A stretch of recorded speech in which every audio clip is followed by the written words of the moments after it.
Welcome to all of you. Today we will discuss on mechanical property in machine design of machine elements. ठीक है, आज हम mechanical properties की बात करेंगे.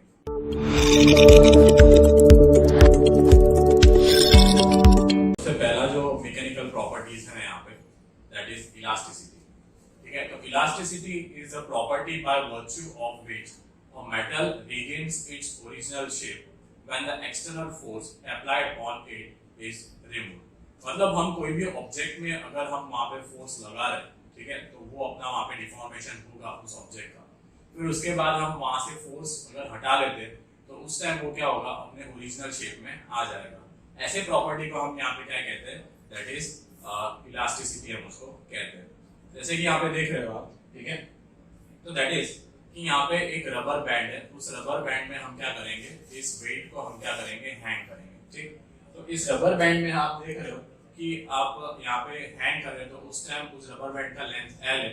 जब यहाँ पे वो लोड को हैंग करता है तब उसका लेंथ चेंज हो जाता है, दैट इज डेल L उसमें ऐड हो जाता है. ठीक है, तो वहाँ पे क्या हुआ कि यहाँ पे डिफॉर्मेशन हुआ. फिर उसके बाद जब वहां से लोड रिमूव हो जाता है तो वो अपने ओरिजिनल शेप में आ जाता है, दैट इज द इलास्टिसिटी.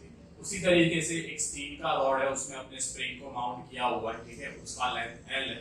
ठीक, उसमें हम यहाँ क्या करेंगे कि वेट को हम हैंग करेंगे, तो उस टाइम वो क्या होगा, उस टाइम उसका लेंथ चेंज होगा. ठीक है, और जब वहां से हम लोड को अनलोड कर लेंगे तो उस टाइम वहां पे क्या हो जाएगा, वो अपने ओरिजिनल शेप में आ जाएगा. इस प्रॉपर्टी को हम क्या कहते हैं, इलास्टिसिटी कहते हैं. ठीक है, तो this is the elasticity property. Next हम चलते हैं, that is plasticity. Next property जो है यहाँ पे plasticity. Plasticity is the property by which a metal retains its deformation permanently when the external force applied on it is removed. मतलब कि यहाँ पे अगर कोई ऑब्जेक्ट के ऊपर अपने फोर्स लगा रहे उस टाइम वो क्या होगा, वहां पे डिफॉर्मेशन होगा. बट अगर फोर्स निकालने के बाद वो अपना डिफॉर्मेशन परमानेंटली वैसा का वैसा ही रखता है, वो अपना शेप वापस ओरिजिनल शेप में नहीं आता है. ठीक है, that property is known as plasticity. ठीक, यहाँ पे आप देख सकते हो कि अगर कोई ऑब्जेक्ट अपने उसके ऊपर रख रहे हैं, ठीक, तो वो क्या हो रहा है, वहां पे कोई भी मटेरियल है वो वहां पे डिफॉर्म होगा. फिर वहां से अपने उस ऑब्जेक्ट को निकाल लेते हैं, फोर्स को निकाल लेते हैं, उस वेट को निकाल लेते हैं, तो वहां पे उसका डिफॉर्मेशन परमानेंटली वैसा का वैसा ही रहता है. इस प्रॉपर्टी को हम क्या कहते हैं, प्लास्टिसिटी कहते हैं. ठीक है, वो अपने ओरिजिनल शेप में वापस नहीं आता है. ठीक है, that property is known as plasticity. ठीक, नेक्स्ट अपने प्रॉपर्टी की तरफ बढ़ते हैं, दैट इज डक्टिलिटी. ठीक, next property is ductility. So ductility is a property by a metal by which a metal can be drawn into thin wires.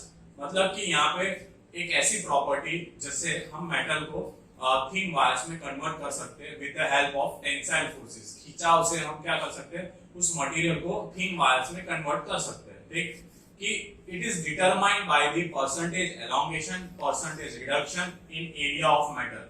मतलब कि percentage, इसको किस तरीके से मेजर किया जाता है, तो परसेंटेज एलोंगेशन मतलब कितना इसमें खींचा हुआ उसके लेंथ में. ठीक, और परसेंटेज रिडक्शन इन एरिया मतलब कि कितना उसके एरिया में रिडक्शन हुआ, उसका हमें परसेंटेज निकालना पड़ेगा. वहां से हम यहाँ पे क्या कर सकते हैं, हम इसका एरिया, इसका हमें मेजरमेंट कर सकते हैं इस तरीके से डक्टिलिटी का. तो यहाँ पे आप देख सकते हो डायग्राम में, तो दैट इज कि किस तरीके से हम वायर में कन्वर्ट कर रहे हैं एक मटेरियल को. ठीक, एक मटेरियल को किस तरीके से हम वायर में कन्वर्ट कर रहे हैं, यहाँ पे आपको इस डायग्राम में दिखाई देगा. ठीक, नेक्स्ट प्रॉपर्टी की तरफ बढ़ते हैं, that is malleability. Malleability it is a property by which a metal can be rolled into thin sheets. मतलब कि हम यहाँ पे मेटल को किस में कन्वर्ट करेंगे, थिन शीट्स में कन्वर्ट करेंगे with the help of compressive forces. मतलब कंप्रेसिव फोर्सेस को यूज करके हम यहाँ पे थिन शीट्स में कन्वर्ट करेंगे. Highly malleable materials like mild steel are extensively used in sheet metals. मतलब sheet metals का जहाँ पे भी यूज होता है वहाँ पे हमें mild steel का ज्यादातर यूसेज दिखाई देता है. ठीक, तो यहाँ पे आप एग्जांपल देख सकते हो कि जिस तरीके से एक बार है, ठीक है, ये बार जो है ये रोलर के बीच में से यहाँ से पास होगा, तो उस टाइम वो क्या हो जाएगा, कंप्रेस होकर उसकी थिकनेस यहाँ पे रिड्यूस हो जाएगी. ठीक, तो उसको हम क्या कह सकते हैं, यहाँ पे थिन मेटल्स में वो कन्वर्ट हो जाता है. Such property is known as malleability. तो मटेरियल्स कौन कौन से जिसमें मैलेबल मटेरियल है, वो है ornaments, gold, silver, copper and aluminium. ये मटेरियल कैसे मटेरियल है, मैलेबल मटेरियल, जिनको हम इजीली थिन चिप्स में कन्वर्ट कर सकते हैं with the help of compressive forces. Next property की तरफ बढ़ते हैं, that is stiffness. Stiffness, when an external force is applied on a metal, it develops an internal resistance. मतलब कि कभी भी अगर किसी ऑब्जेक्ट के ऊपर आप फोर्स लगा रहे हो तो उसके इंटरनली एक रेजिस्टेंस वहां पे प्रोड्यूस होता है, ठीक।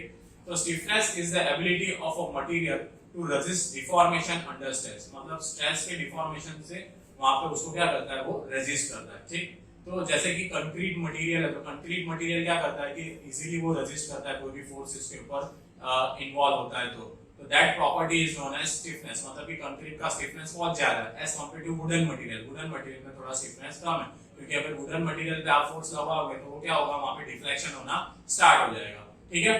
तो that is the property of stiffness. तो यहाँ पे आप देख सकते हैं एक वुडन मटेरियल में यहाँ पे एक ह्यूमन बीइंग है, वो क्या करेगा, यहाँ पे जंप करेगा, तो that time it will some deflection, वहां पे क्या होगा, वहां पे डिफ्लेक्शन होगा। जंप करने से पहले इनिशियल पोजीशन था, आप देख सकते हो कि जंप करने के बाद आपको एक फाइनल पोजीशन मिलेगा, क्योंकि वहां पे फोर्स लगा, तो दैट इज फाइनल पोजीशन, मतलब वहां पे थोड़ा सा कुछ डिफ्लेक्शन हुआ, ठीक है। तो वहां पे आपको क्या दिखाई दे रहा है कि वुडन मटेरियल थोड़ा स्टिफनेस उसमें लो स्टिफनेस है, ठीक है, क्योंकि वहां पे थोड़ा सा डिफ्लेक्शन हो रहा है। अगर वहां पे देखो, यहाँ पे दिख रहा है कि फाइनल पोजीशन है और इनिशियल पोजीशन है, ठीक है, तो उन दोनों के बीच में थोड़ा सा एंगल बनेगा, ठीक है। अब नेक्स्ट हम बात करें कंक्रीट की, तो कंक्रीट में क्या होगा कि यहाँ पे अगर फोर्स लगाएंगे तो यहाँ पे कोई डिफॉर्मेशन होगा नहीं, तो that mean it will resist, ये हाईली रेजिस्ट द डिफॉर्मेशन, मतलब ये डिफॉर्मेशन को हाईली रेजिस्ट करता है, ठीक है। तो that is the example of stiffness stiff material, ठीक है। तो concrete is a highly stiff material. Next अपने यहाँ पे चलते हैं, दैट इज हार्डनेस। हार्डनेस की तरफ बढ़ते हैं, तो hardness is the ability of a material to resist permanent change in a shape caused by an external force, मतलब एक्सटर्नल फोर्स के कारण हम यहाँ पे क्या कर सकते हैं कि अगर कोई शेप चेंज ना हो, ठीक, मतलब कि अगर एक्सटर्नल फोर्स उस प्रोडक्ट के ऊपर आप लगा रहे हो तो उसके शेप में कोई चेंज नहीं आ रहा, तो उसको रेजिस्ट किया जाता है और उसको पेनिट्रेट होने नहीं देता, उस ऑब्जेक्ट के अंदर वो इजीली पेनिट्रेट होने नहीं देता है। तो ऐसे प्रॉपर्टी को हम क्या कहते हैं, हार्डनेस। जैसे कि यहाँ पे दिखाई दे रहा है कि डायमंड, ठीक है, आपको डायग्राम में दिखाई दे रहा होगा कि diamond is the hardest material. उसके बाद हमने एक वुडन मटेरियल लिया है, फिर उसके बाद हमने यहाँ पे एक ग्लास लिया है, ठीक है। तो अगर आप डायमंड के ऊपर कितना भी फोर्स लगाओगे तो उसके शेप में कोई चेंज होगा नहीं और उसके डायमंड के अंदर पेनिट्रेट भी होगा नहीं। तो such material is the hardest material and that property is known as hardness, ठीक है। वुडन मटेरियल में थोड़ा सा क्रैक आना स्टार्ट हो जाएगा, ठीक है। फिर बाद में वहां पे अगर ग्लास की बात करें तो ग्लास में क्या होगा, वहां पे थोड़ा सा क्रैक होना स्टार्ट हो जाएगा, ठीक है। तो इस तरीके से अगर बार बार फोर्स लगा तो डायमंड में कोई शेप चेंज होगा नहीं, उसमें कोई पेनिट्रेशन होगा नहीं, बट वुडन में थोड़ा सा डिफॉर्मेशन होगा, फिर उसके बाद वहां पे ग्लास पूरा का पूरा वहां पे ब्रेक हो सकता है, ठीक है। तो दैट मींस कि दैट इज कि जो diamond material is the hardest material, wooden का जो है हार्डनेस थोड़ा कम होगा और जबकि ग्लास का हार्डनेस कैसा होगा, बहुत हाईली होगा। तो this are the mechanical properties that are involve in the machine design, okay.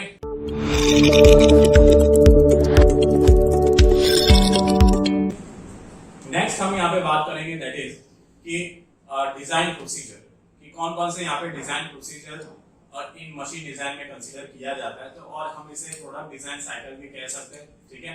तो नंबर 1 है that is recognition of need, ठीक है। तो सबसे पहले हमें रिकॉग्निशन ऑफ नीड की जरूरत पड़ती है कि मतलब कि मार्केट में जो हम प्रोडक्ट डिजाइन करने वाले उसकी जरूरत है कि नहीं, ये चीज हमको पता होना चाहिए, ठीक है। फॉर एग्जांपल कटिंग मशीन आप बना रहे हो, मैन्युफैक्चर कर रहे हो, बट वो डिजाइन अपना जो मैन्युफैक्चरिंग होने वाला है, ठीक है, कटिंग की, वो मार्केट में जरूर है कि नहीं, ये चीज अपने को क्लियरली यहाँ पे अपने को पता होना चाहिए, ठीक है। तो सबसे पहले ये चीज आना चाहिए कि मार्केट में ये जो प्रोडक्ट हम डिजाइन करने वाले ये जरूर है कि नहीं, ठीक है। That is the number 1 point. फिर डिजाइन प्रोसीजर में number 2 point is specification and requirement, मतलब कि और कौन कौन से पार्ट हमें जरूर है, ठीक है, इस मशीन को बनाने के लिए कौन कौन से स्पेसिफिकेशंस, पार्ट्स और कौन सा मटेरियल का रिक्वायरमेंट है, वो चीज हमें यहाँ पे पता होना चाहिए, ठीक है। That is specification and requirement.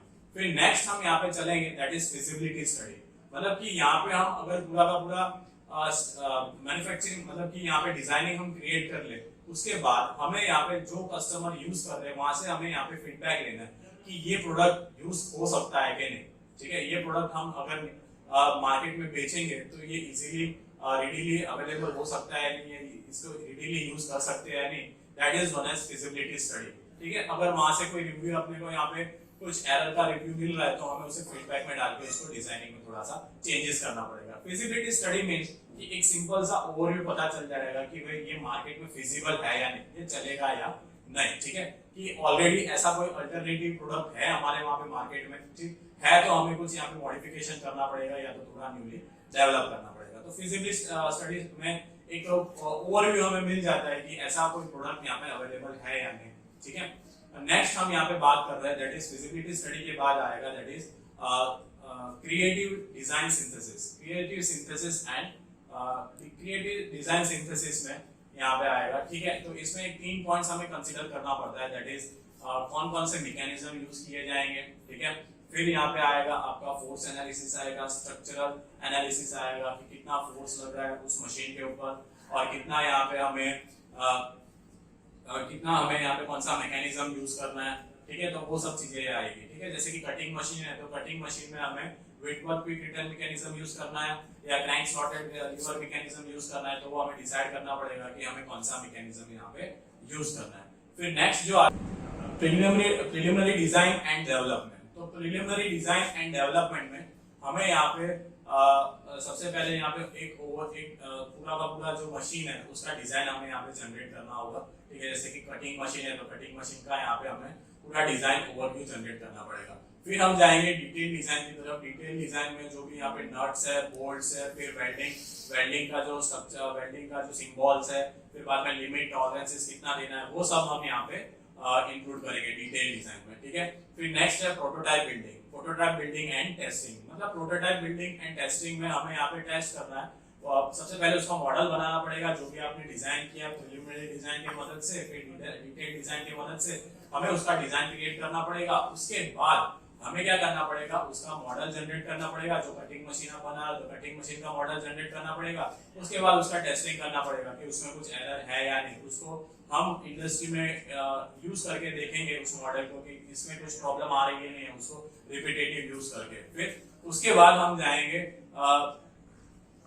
Design for production, मतलब कि अब हम जाएंगे कि प्रोडक्शन हम यहाँ पे किस तरीके से करें इस मशीन का, ठीक है। फिर नेक्स्ट प्रोडक्शन होगा, फिर रेडी टू यूज, फिर उसको हम यहाँ पे मार्केट में लेके जाएंगे, फिर यहाँ पे उसको सेल करेंगे, फिर बाद में उसको यूज करेंगे। तो इस तरीके से पूरा का पूरा डिजाइन प्रोसीजर है। और जहां पे भी एरर आ रही है तो वहां से हम फीडबैक लेके फिर उस एरर को मिटाने की वहां पे हम प्रिवेंट करने की कोशिश करेंगे, ठीक है। तो इस तरीके से पूरा का पूरा स्टेप्स चलता है डिजाइन प्रोसीजर में। तो this is the design procedure for machine design, कोई भी प्रोडक्ट बनाने के लिए, ठीक है। I hope you can understand about the that is mechanical properties and design procedure. Okay, thank you very much.